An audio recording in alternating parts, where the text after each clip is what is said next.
Kichron K3 Max to bezprzewodowa klawiatura mechaniczna typu 75%, która na pewno jest mała i lekka, tego jej zabrać nie można. Ale czy jest warta swojej ceny?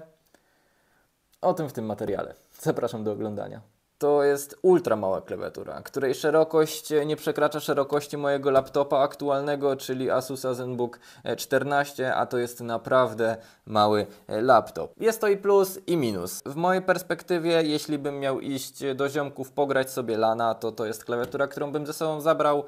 Z kolei, gdyby to miała być moja klawiatura na co dzień, no to ja bym po prostu się gubił, bo nie lubię, kiedy ona jest tak ściśnięta, gdzie strzałki są dosłownie przy shifcie, klawisze funkcyjne obok. Nie jest to dla mnie, ja po prostu potrzebuję miejsca i za dużo bym literówek na tej klawiaturze popełniał. Poza tym ona jest wykonana z aluminium po bokach, od góry też tą ramkę ma aluminiową, aczkolwiek od dołu już jest to nic innego jak plastik z gumkami antypoślizgowymi i ewentualnymi podwyższeniami, które sprawują swoje zadanie i właściwie to wykonują swoje zadanie. Nie wiem, ocencie sami, jak ona Wam się podoba. W mojej opinii ta klawiatura jest zbyt szara. Już wystarczająco szaro jest na dworze i w życiu, żeby jeszcze klawiatura dodawała nam takie odcienie niefajne, więc kwestia gustu. Ale na pewno te szare kolory w połączeniu z pomarańczą nie są moim faworytem, gdzie te pomarańczowe możemy też wymienić na szare, gdyby ktoś miał zbyt kolorowe życie. Dla chętnych. Poza tym sama klawiatura, tak jak wspomniałem, jest bezprzewodowa, ale to nie znaczy, że nie możemy jej połączyć na kablu. Polećmy może od początku. Na początku mamy przełącznik, który możemy ustawić na G. To jest nic innego jak GHz 2.4, czyli możemy sobie przez właśnie naszego USB-ka połączyć klawiaturę i ona bezprzewodowo nam będzie działać i to jest polecane jako rozwiązanie dla graczy, którzy chcą mieć jak najmniejszy input lag, tak żeby akcja na komputerze działa się możliwie szybko po wciśnięciu klawisza. Gdyby ktoś miał klawiaturę, właściwie laptopa albo komputer z jednym wejściem USB, który jest akurat zajęte i co jest zabawne, w tym laptopie jest jeden USB, który aktualnie jest zajęty przez myszkę, więc nie mam za bardzo jak tej klawiatury podłączyć, nie chcę jej wykorzystywać do grania, tylko do pisania, to w takim wypadku przełączam się z kolei na trzeci przełącznik, który jest podpisany jako BT, czyli Bluetooth i to jak najbardziej też działa w porządku. Bluetooth jest połączeniem, które ma nieco większy input lag, dlatego do gamingu on nie jest aż tak polecany. Ale klawiatura działa, spełnia wszystkie swoje funkcje. Jeszcze mamy przełącznik środkowy, który po prostu sobie przeskoczyłem. Jest przełącznikiem cable, czyli w tym wypadku musielibyśmy klawiaturę podłączyć przez kabel do naszego urządzenia i wtedy będzie miała 100% funkcjonalności, a nie tylko 95%. Bezprzewodowo nie możecie konfigurować tej klawiatury. Jeżeli chcecie sobie wejść w Kichron Launcher, tak się chyba nazywa aplikacja, i skonfigurować makrosy, czy też jakieś przypisanie klawiszy, no to musicie klawiaturę połączyć przewodowo, po prostu. Stąd 95% użyteczności w wersji bezprzewodowej. Wydaje mi się, że jest to dość irytujące. Chcecie sobie coś zmienić, macie bezprzewodowo podłączoną klawiaturę i nie możecie. Musicie podłączyć kabel, bo inaczej tego nie zmienicie. I nie wiem, być może to jest po prostu błąd po mojej stronie, ale próbowałem się na dwa sposoby połączyć. Oglądałem różne inne recenzje tej klawiatury i z tego co widziałem, to jest to problem nie tylko po mojej stronie.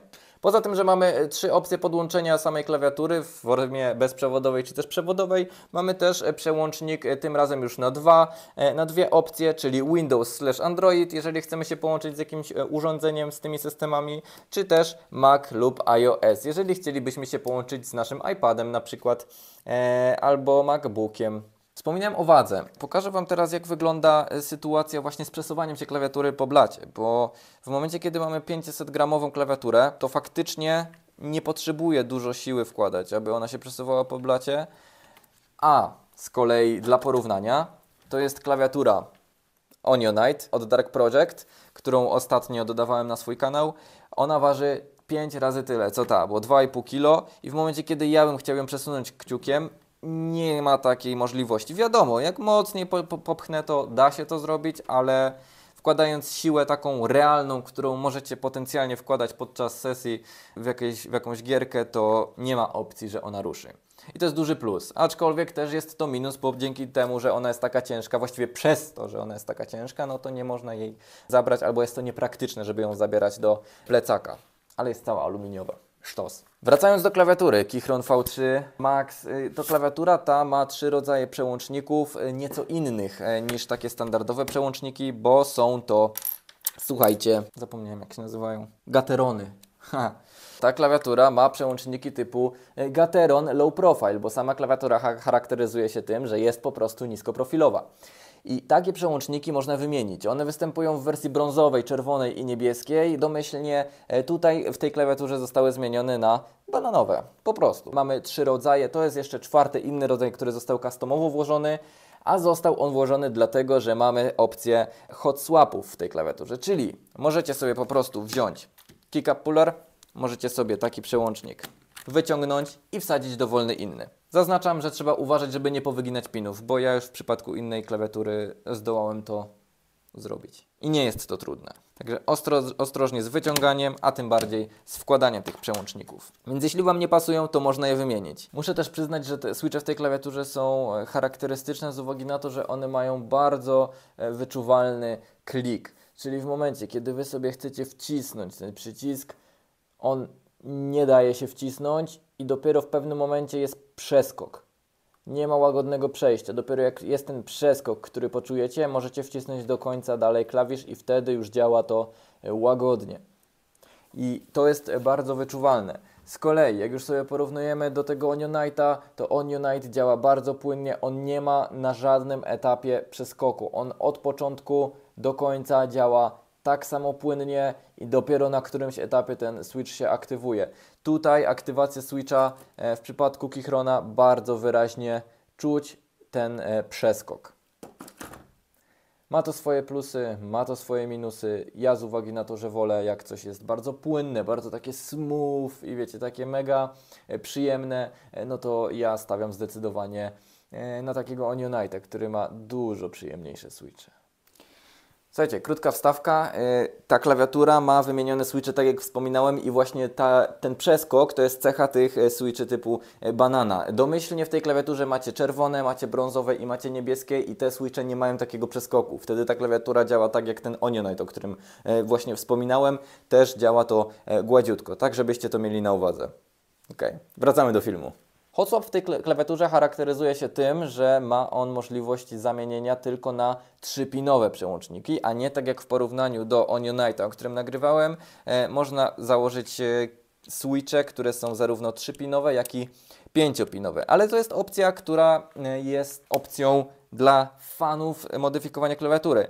I teraz pytanie, na które powinniście sami sobie odpowiedzieć.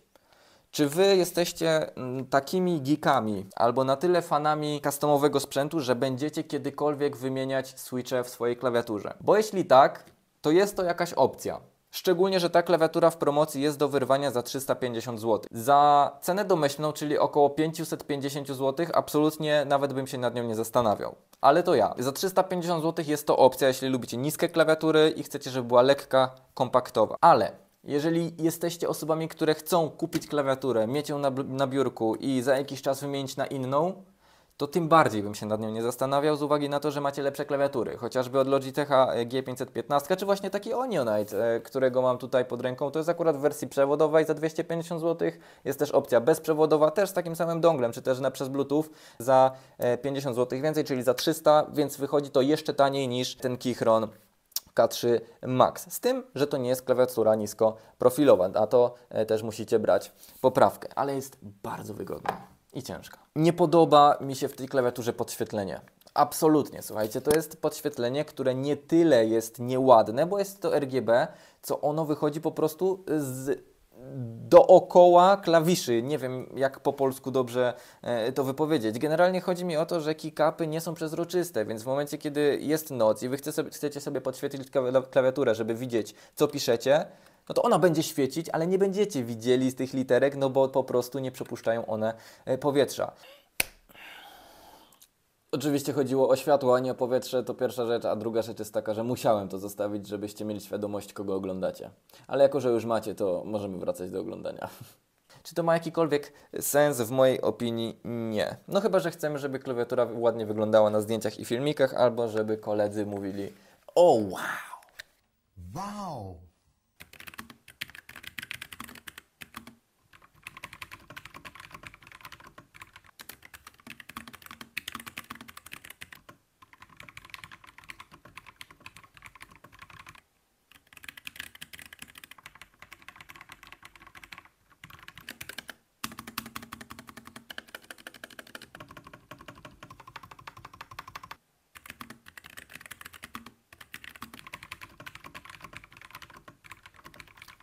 Mi ona nie podeszła do gustu.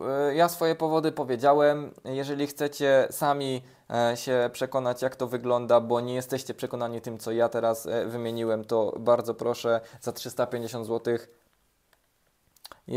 jestem w stanie przeboleć taką kwotę. Za więcej, no absolutnie Wam nie polecam. Ale rób ta, co chce ta. Trzymajcie się, do następnego.